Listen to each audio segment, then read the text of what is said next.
This channel does not promote any violent, harmful, or illegal activities. All content provided by this channel is meant for an educational purpose only. বেহাল রাস্তার ছবি দেখাবো। সেই বেহাল রাস্তার খেসারত কিভাবে সেখানকার মানুষকে দিতে হলো জানেন? ট্রাক্টর উল্টে চাপা পড়ল 7 বছরের শিশুকন্যা। প্রাণে বাঁচলেও হাসপাতালে ভর্তি রয়েছে শিশুকন্যা। প্রতিবাদে বিক্ষোভ গ্রামবাসীদের কোথায় ঘটেছে? ফরাক্কার কেন্দুয়ায়। কিন্তু কেন এই অবস্থা? একদিনের সমস্যা তো নয়, তাহলে কি কাউকে জানানো হয়েছিল? জানানো সত্ত্বেও সমস্যার সমাধান কেন হলো না? সঙ্গে রয়েছেন আমার সহকর্মী কৌশিক। কৌশিক, কি আপডেট? দেখো, যেখানে জানা যাচ্ছে যে রাস্তায় দুর্ঘটনাটি ঘটেছে সেখানে কিন্তু ঝাড়খণ্ড থেকে পাথর বোঝাই লরি কিন্তু প্রতিনিয়ত যাতায়াত করে, সেখানে টোল তোলা হয় জেলা পরিষদের পক্ষ থেকে, কিন্তু সেই রাস্তার দিকে কোনো রকম নজর নেই। যে গ্রামের মধ্য দিয়ে যে রাস্তা এবং সেখানে খালাখন্দে একদম ভর্তি।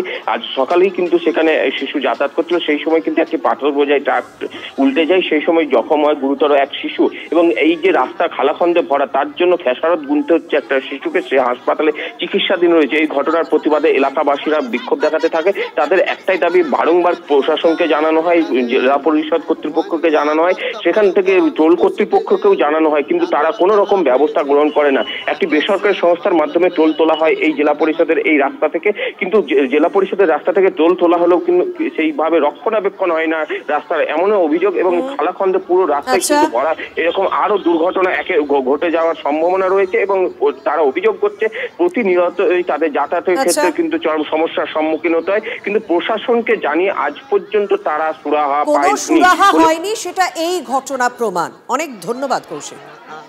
মুর্শিদাবাদেরই আরো একটা ছবি আপনাদের সামনে তুলে ধরবো। আমরা আগে দেখিয়েছিলাম না যে পশ্চিম মেদিনীপুরের নারায়ণগড়ে কিভাবে অসুস্থ মানুষকে ডুলি করে নিয়ে যাওয়া হচ্ছে এই বেহাল রাস্তার জন্য। এবার দেখাবো খাটিয়ার ছবি। দাসপুরের পর সুতি, পথশ্রী রাজ্যে হতশ্রী রাস্তার ছবি।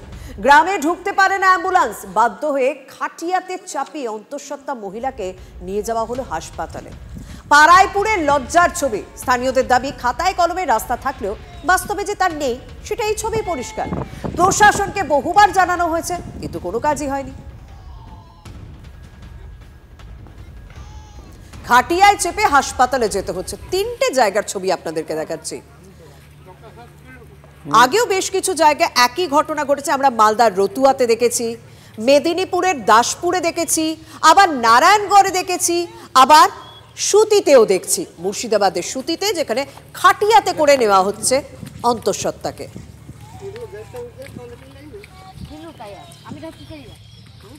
গর্ভবতী মহিলাটাকে নিয়ে কোথায় যাচ্ছেন?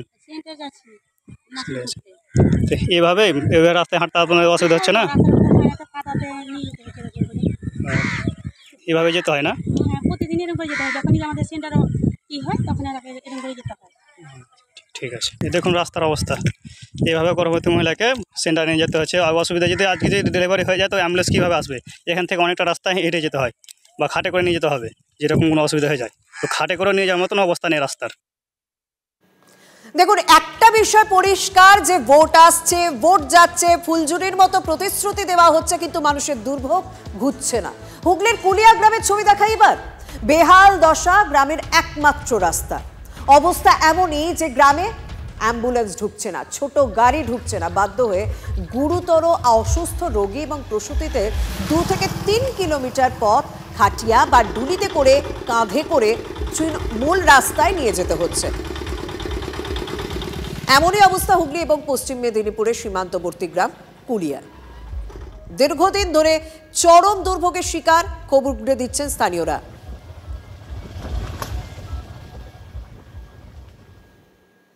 রাস্তা যা অবস্থা সে দেখবার মতন আছে। একটা রুগী হোক যাই হোক, তাকে কোটাকে নিয়ে যেতে হচ্ছে, নিয়ে যেয়ে এসে তবে ভর্তি হচ্ছে, আরামবাগ নিয়ে আনাচ্ছে। মরে যাক বেঁচে যাক, যাই হোক, কিছু করার নাই। তাকে খাটে করে রুগী নিয়ে যেতে হচ্ছে, আরামবাগ খাটে করে। একটা গাড়ি চলেনি, একটা কিছু আসেনি। হ্যাঁ, কতদিন থেকে বলছে, 4 বছর বলছি। ভোট নেবার সময় শুধু বলছে ভোট দা রাস্তা হয়ে যাবে। এই আরের রাস্তা নাকি? হ্যাঁ, কিসের রাস্তা এটা?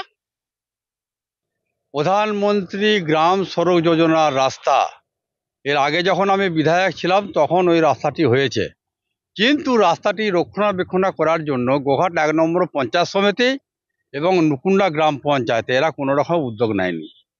এমনকি রুগী যেতে পারছেন না, অ্যাম্বুলেন্স যেতে পারছেন না, অন্যান্য মানে গাড়িতে তোলার জন্যে কুলিয়া থেকে এবং সেখানে দন্না করে চাগিয়ে স্বাস্থ্যকেন্দ্রে নিয়ে যায়। কিন্তু কোনো রকমের বর্তমানে যে শাসক দল আছে তৃণমূল কংগ্রেসের, যারা নুকুন্ডা গ্রাম পঞ্চায়েত পরিচালনা করছে এবং গোঘাট 1 নম্বর পঞ্চায়েত সমিতি পরিচালনা করছে, এরা শুধু তোলাবাজ, গাছ কাটা এবং ভাগাভাগি নিয়ে এদের শুধু গণ্ডগোল, এছাড়া কোনো উন্নয়নের জন্যে এদের কোনো মাথা ব্যথা নেই। ওই রাস্তাটা নিয়ে সমস্যা, দীর্ঘদিনের সমস্যা, কারণ ওটা হচ্ছে আপনার বন্যা কবলিত এলাকা। দুধারে অতিরিক্ত জল জমে থাকার ফলে আমার গোঘাট বিধানসভার যে সয়েল কিন্তু খুবই নরম এবং দুর্বল, যার ফলে প্রত্যেক বছর রিপেয়ার করার পরেতেও ওটা নষ্ট হয়ে যায়। বড় বড় মালবাহী গাড়ি কিন্তু ওই রাস্তার উপর দিয়ে ক্রস করে চলে আসে, যার ফলে রাস্তার যে ক্যাপাসিটি, সেই ক্যাপাসিটির ওপরেও লোড চেপে যায়। জেলা পরিষদের যে ফান্ড বা ভেটিং না হওয়ার জন্যে রাস্তাটা পড়ে রয়েছে। আমরা যতটুকু জানি ওই রাস্তাটা ইতিমধ্যে আমাদের প্রোগ্রেস আছে, হয়তো খুব শীঘ্রই রাস্তার কাজ আমরা দ্রুত শুরু করতে পারবো।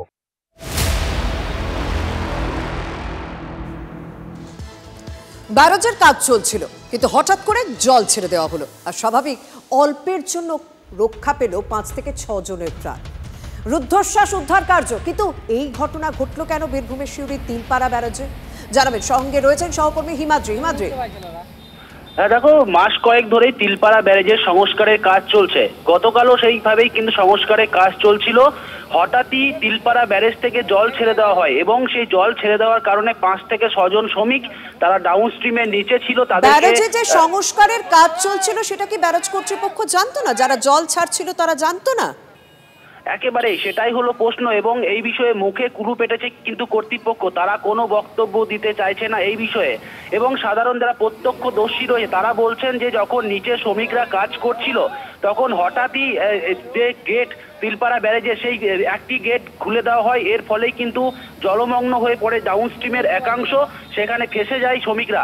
এরপর যে মেশিন দিয়ে কাজ করা হচ্ছিল সেই মেশিনকে উপরে এনে তাদেরকে সেখান থেকে উদ্ধার করা সম্ভব হয়েছে। কিন্তু প্রশ্ন উঠছে, শ্রমিকদের সাথে যারা কাজ করছিল তাদের সাথে কি ব্যারেজ কর্তৃপক্ষের যোগাযোগ সেইভাবে তাহলে থাকছে না?